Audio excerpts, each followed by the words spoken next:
सब, मैं मानवी पानीग्राही बस्तर कृषि कोचिंग में आपका स्वागत करती हूँ। फ्रेंड, इससे पहले के वीडियोस में हमने देखा था गुणोत्तर श्रेणी के n पदों का योगफल और गुणोत्तर श्रेणी के अनंत पदों का योगफल, mean sum of n terms of GP and sum of infinite terms of GP. ये दोनों ही पोर्शन बहुत ज़्यादा इंपॉर्टेंट है फ्रेंड्स।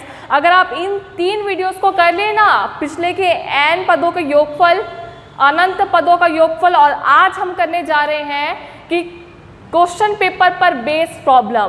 फ्रेंड्स, मेरे पास 2012 से लेकर 2019 तक के सारे क्वेश्चंस का सोल्यूशन है, तो आप मेरे साथ यूं ही जुड़े रहिए, मैं आपको इसके सारे प्रॉब्लम सॉल्व करवा दूंगी। आप इन 3 वीडियोस को अच्छे से देखिएगा, आपका 4 से 5 नंबर का गुणोत्तर श्रेणी यूं पक जाएगा। तो चलिए स्टार्ट करते हैं। क्वेश्चन जो 2016 में आया है, इससे पहले भी आया है, मीन्स ये क्वेश्चन आपके CGPAT में 3 बार आया है फ्रेंड्स, हो सकता है 2020 में भी आ जाए। तो करते हैं फर्स्ट क्वेश्चन। आइए, क्वेश्चन कह रहा है कि गुणोत्तर श्रेणी के अनंत पदों का योगफल 4/3 है। आप किसे डिनोट करते हैं अनंत पदों का योगफल? S infinite. हमारे अनुसार फॉर्मूला में अगर रखें तो 1 - r that is given that 4/3 तथा प्रथम पद 3/4 है, यानी कि फर्स्ट टर्म a का मान कितना है 3/4। तो आपको फाइंड करनी है कॉमन रेशियो, यानी कि r का मान, सार्वनुपात आपको ज्ञात करना है फ्रेंड्स। एक तरीका ये है कि आप a का मान यहाँ रखिए और क्रॉस मल्टीप्लाई करके आप सॉल्व कीजिए। दूसरा तरीका है कि आप r का मान ऑप्शन से रखिए और देखिए कि लेफ्ट साइड और राइट साइड का पार्ट जो है वो सेम आता है या नहीं। ऑप्शंस इसीलिए दिए रहते हैं ना फ्रेंड्स, ताकि आपके जो प्रॉब्लम है वो छोटे हो जाए, कम हो जाए। तो ऑप्शन दिए गए हैं 1/9, 7/9, 5/16 एंड 7/16। चलिए, जो हमको इजी मेथड लगता है हम वो करेंगे। a का मान है 3/4। a का मान जो 3/4 है मैंने यहाँ पे सब्स्टिट्यूट कर दिया, that is upon 1 - r equal to 4/3। आप चाहो तो r का मान ऑप्शन से रख सकते हैं और चेक कर सकते हैं दोनों पार्ट बराबर होता है या नहीं। दूसरा तरीका है कि r का मान आप क्या करिए, इसका इधर तिर्यक गुणा करिए और r का मान लाइए। तो ठीक है, एक बार क्रॉस मल्टीप्लाई भी कर लेते हैं। 3/4 अपॉन ये जो 4/3 है ये नीचे आ जाएगा और इसके जगह में 1 - r तिर्यक गुणा होके यहाँ पे मल्टीप्लाई हो जाएगा। 4/3 मैंने क्या किया, 1 - r की जगह 4/3 और 4/3 की जगह 1 - r लिख रही हूँ, 1 - r। और क्या करें, 3/4 गुणा, इस भाग को मैंने गुणा में बदला तो इसका व्युत्क्रम हो जाएगा 3/4, that is equal to 1 - r। 1 - r equal to 3 तिया 9 अपॉन 4 × 4 16। अब मैं क्या करूँ, 1 माइनस ये जो प्लस 9/16 इसको ट्रांसफ़र करिए, 9/16 इक्वल टू -r को ट्रांसफ़र करिए तो +r। 16 एकम 16, 16 में से 9 घटाइए 7/16, that is value of r। बहुत आसान सा क्वेश्चन है। अगर ये जो इक्वेशन बड़ा होता, बहुत कॉम्प्लिकेटेड होता, लंबा इक्वेशन होता, तब हम ऑप्शन से रख के सॉल्व करते। मुझे ऐसा लगा बहुत आसान सा, छोटा सा है इसका इक्वेशन, इसलिए मैंने डायरेक्ट कर लिया और आपका आंसर आ रहा है 7/16। आइए फ्रेंड्स, दूसरा मेथड सीखते हैं इस टाइप के क्वेश्चन को सॉल्व करने का। क्वेश्चन कह रहा है कि किसी गुणोत्तर श्रेणी का दूसरा पद 2 है। दूसरा पद मीन्स T2, हमारे अनुसार a, r की घात 2 - 1 मतलब 1, यानी कि AR स्क्वायर, इस टाइप का सीरीज होती है जीपी की, और ये दिया गया है 2 है, 2 मीन्स AR का मान दिया गया है 2, इक्वेशन 1। हम आगे कुछ नहीं कर पा रहे हैं। और अनंत पदों का योगफल 8 है, यानी कि S इनफाइनाइट कितना है, a/1 - r। हमारे अनुसार, क्वेश्चन के अनुसार 8 है, समीकरण 2।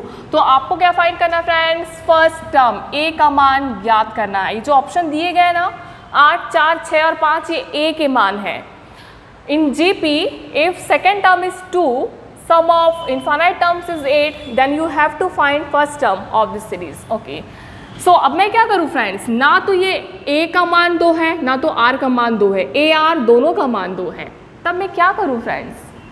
तो सबसे अच्छा तरीका आप ये सोचिए, देखिए फ्रेंड्स, AR का मान 2 है, मैं यहाँ साइड में लिखूँ, AR का मान कितना है 2 है, मैं ऑप्शन से, फर्स्ट ऑप्शन से लेकर चेक करती हूँ ए का मान, अगर ऑप्शन में रख कर देखती हूँ कि आर का मान कितना आता है, ये तो हम निकाल सकते हैं। तो ए का मान मैं सपोज करती हूँ ऑप्शन ए मीन्स 8 है, 8r = 2, तो आर का मान कितना आया 1/4।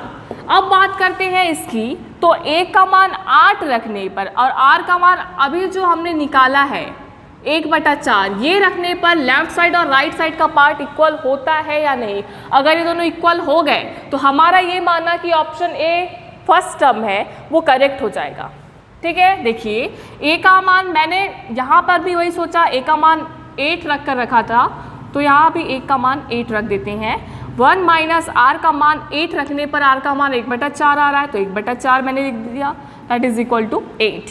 सो 8/4 एकम 4 माइनस 1 3/4, तो कितना आ रहा है answer, that is not equal to 8।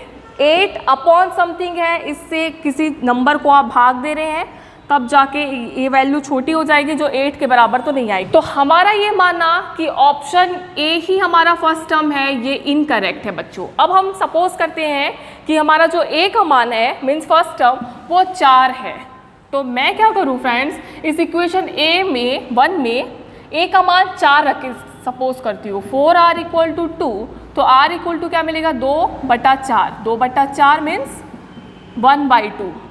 जब a का मान 4 रखे तो r का मान आया है 1/2। इक्वेशन 2 में सब्स्टिट्यूट करते a का मान 4/1 माइनस r की value 1/2, that is equal to 8। Sorry, so 4/2 एकम 2 minus 1 1/2, that is equal to 8। So ये 2 हो जाएगा ऊपर, आप इस तरीके से सोच सकते हैं 4 के नीचे कुछ नहीं मीन्स 1 है, इस भाग को गुणा में बदलो तो इसका व्युत्क्रम हो जाता है 2/1, दैट इज इक्वल टू 8। 4 दूनी 8 = 8। जब हमने सपोज किया कि हमारा फर्स्ट टर्म का मान 4 है, तो ये लेफ्ट साइड और राइट साइड का पार्ट इक्वल हो रहा है, यानी कि हमारा ऑप्शन बी करेक्ट है मेरे फ्रेंड्स। आई होप बहुत इजी तरीका है, आपको ये अच्छे से समझ में आ गया होगा। और अगर मेथड्स आपको पसंद आ रहे हैं, समझ में आ रहे हैं, तो प्लीज़ वीडियो को लाइक, चैनल को सब्सक्राइब करना ना भूलें। आइए बच्चों, आज के वीडियो का लास्ट क्वेश्चन देखते हैं। एक गुणोत्तर श्रेणी में प्रथम 3 पदों का योग यानी कि S3 फर्स्ट 3 पदों का योग और प्रथम 6 पदों का योग यानी कि S6, इनका जो अनुपात है वो दिया गया 125/152। ठीक है, तो आपको फाइंड करनी है कॉमन रेशो। ये जो ऑप्शंस दिख रहे हैं ना फ्रेंड्स, 1/5, 2/5, 3/5, 4/5, ये R के मान है, कॉमन रेशो R के मान है। तो अब हम क्या करेंगे, S3 आप जानते हैं formula A 1 minus r⁴n, n का मान 3 मैंने लिखा क्योंकि 3 पदों का योग बोल रहा है, तो मैंने n का मान 3 लिखा है, upon 1 minus r whole divided by, क्योंकि यहाँ पे भाग लिखा है, A 1 माइनस r⁶, क्योंकि बोल रहा है प्रथम 6 पदों का योग, इसलिए 6/1 माइनस r। आप सोच रहे होंगे कि मैम आपने यही फॉर्मूला क्यों लिखा, एक और फॉर्मूला होता है ना, A × r⁴n -1/r-1, ये भी तो होता है फॉर्मूला। तो आप सोचिए फ्रेंड्स कि जो कॉमन रेशो R का मान जो हमें निकाला है ऑप्शन में, वो सारे 1 से कम है, 5/5 कहीं नहीं है। इन सारे ऑप्शन में देखिए R का मान 1 से कम है, इसलिए मैंने ये फॉर्मूला लिखा है जो 1 से छोटा है। ठीक है, यहाँ 1 माइनस r से 1 माइनस r खल्लास, A से A कैंसिल, 1 माइनस r की घात 3 मैंने लिख दिया, 1 माइनस r की घात 6 यहाँ पे बचा। सो 1 माइनस r की घात 6 को मैं कैसे लिख सकती हूँ, r³ का होल स्क्वायर, r की घात 3 दूनी मिलना 6 ही है, 1 को मैंने 1 ही लिखा है, that is equal to as it is है। यहाँ तक बातें क्लियर है friends. This implies that 1 minus r³, आप जानते हैं a² माइनस b² का फॉर्मूला, 1 का स्क्वायर 1 ही होगा, 1 का पावर 1 करोड़ भी 1 ही होगा, इसलिए मैंने यहाँ स्क्वायर लगा लिया। सो a² माइनस b² होता है a minus b into a plus b, 1 minus r³ से 1 माइनस r³ खल्लास, तो 1/1 plus r³ that is equal to 125/152 मैंने एज इट इज लिख दिया यहाँ पे फ्रेंड्स। ठीक है, अब हम क्या कर रहे हैं, जब वन साइड हम इसका व्युत्क्रम करेंगे तो दोनों साइड करना पड़ता है। मैथमेटिक्स में अगर आप किसी भी नंबर से कुछ जोड़ रहे हो, 5 जोड़ रहे हो, तो ऐसा करने पर पाप लगता है। अगर आप 5 जोड़ रहे हैं तो आपको दोनों साइड जोड़ना पड़ेगा। क्यों जोड़ रहे हैं वो उसका लॉजिक अलग है, लेकिन जो हम 5 जोड़ रहे हैं वो दोनों साइड इक्वल है या नहीं, सेटिस्फाई करना चाहिए इक्वेशन को। तो अगर हमने यहाँ व्युत्क्रम लिया तो इसका भी व्युत्क्रम लेना पड़ेगा, मैंने दोनों को उल्टा लिख लिया। सो आर क्यूब इक्वल टू ये जो +1 है ना बच्चों, ये माइनस होकर पक्षांतर हो गया। सो आर क्यूब इक्वल टू 152 मैंने एज इट इज़ लिखा, माइनस का माइनस, 125 से कम 125 अपॉन 125 एज इट इज़। अब क्या किया मैंने, 152 माइनस 125, इसको सब्ट्रैक्ट करने पर मिलेगा 27। यहाँ तक क्लियर है बच्चों? सब्ट्रैक्ट करने पर मिला 27 whole divided by 125। So r cube equal to 27 को आप क्या लिख सकते हैं, 3 की घात 3 नहीं लिख सकते क्या, 3 तिया 9 तिया 27, करेक्ट है। 125 को आप क्या लिख सकते हैं, 5 की घात 3 नहीं लिख सकते क्या, 5 पंचे 25 पंचे 125, तो इस पूरे की घात मैंने 3 लिख दिया है।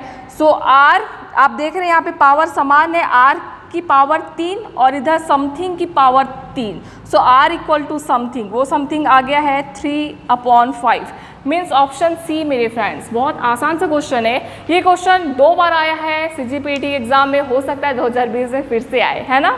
इसके अलावा फ्रेंड्स आपको ध्यान रखना है, CGPAT तो निकल जाएगा बहुत अच्छे मार्क्स से, प्लस गवर्नमेंट कॉलेज में मिल जाएगा, उसकी दिक्कत नहीं है। देखिए अगर आप कॉलेज में जाएंगे तो आपको मैथमेटिक्स सब्जेक्ट में ये इम्प्लाइज लगाना ना भूलें, बहुत लगाना ज़रूरी है। क्या होता है इसका मतलब, क्या होता है, आपने इस स्टेप के बाद ये लिखा है, इस स्टेप के बाद ये लिखा है। एक्चुअल में अगर ये इम्प्लाइज आप नहीं लगाते हैं तो आपके 1 मार्क यूं ही कट जाएंगे, ठीक है फ्रेंड्स। तो इन सारी बातों को आप कॉलेज लाइफ में ध्यान देंगे। CGPAT में कोई दिक्कत नहीं, क्योंकि आपका रफ वर्क चेक नहीं होता है, सिर्फ आपसे ऑप्शन मांगा जाता है। ओके फ्रेंड्स, तो आई होप आपको ये वीडियो पसंद आया होगा, अच्छे से सारी बातें क्लियर हुई होगी, क्योंकि मैं आपको बिल्कुल बेसिक से बताती हूँ। और अगर वाकई वीडियो बहुत पसंद आए तो वीडियो को करना है लाइक, चैनल को सब्सक्राइब और अपने फ्रेंड्स के साथ शेयर करिए, ताकि वो भी इस वीडियो का लाभ उठा पाएँ। ओके फ्रेंड्स, तो मिलते हैं हमारे अगले वीडियो में, तब तक के लिए धन्यवाद।